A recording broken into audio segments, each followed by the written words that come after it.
Hello everyone, so these are the few settings I did to make the new EA WRC work for me on my very low-end machine. And even though I have low specs, the game is still not perfect, so in this video I will also outline the things I did to go around these issues so that I get nothing less than 60 FPS. So the first thing I did was to disable the music. Moving on to the graphics, I play at 4K with DLSS set to maximum performance and VSync on. And then I have most of my settings on ultra low, but I put the trees and ground cover to high because that's what makes the biggest difference for immersion. And while we're here, let's talk about the thing that kills FPS the most, which is the car reflections setting. And if you're using an old PC such as mine, this setting still kills FPS even on ultra low settings and sometimes brings a weird glare on the screen. And this is a bug which you can fix by going to the starting line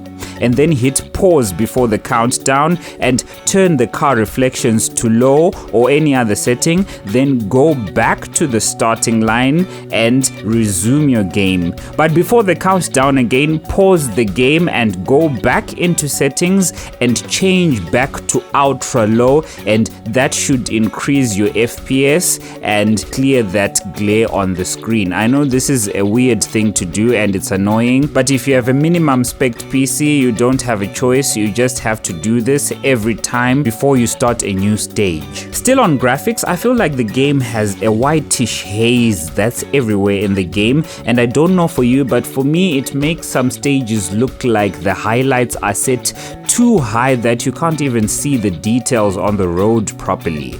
You can try to mitigate this by reducing the brightness here, and this can make it a bit better, but what did it for me is I installed the Reshade app, which puts some kind of a filter that allows me to more accurately control the colors better.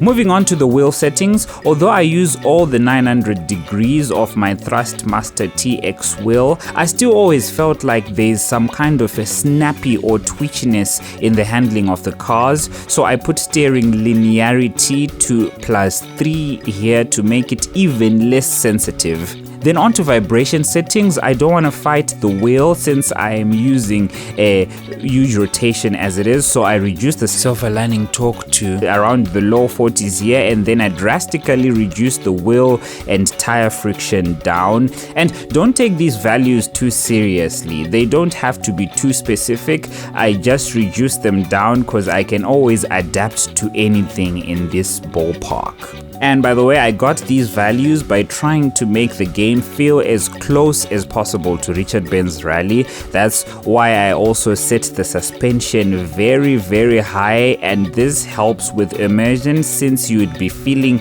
as much little bumps as possible.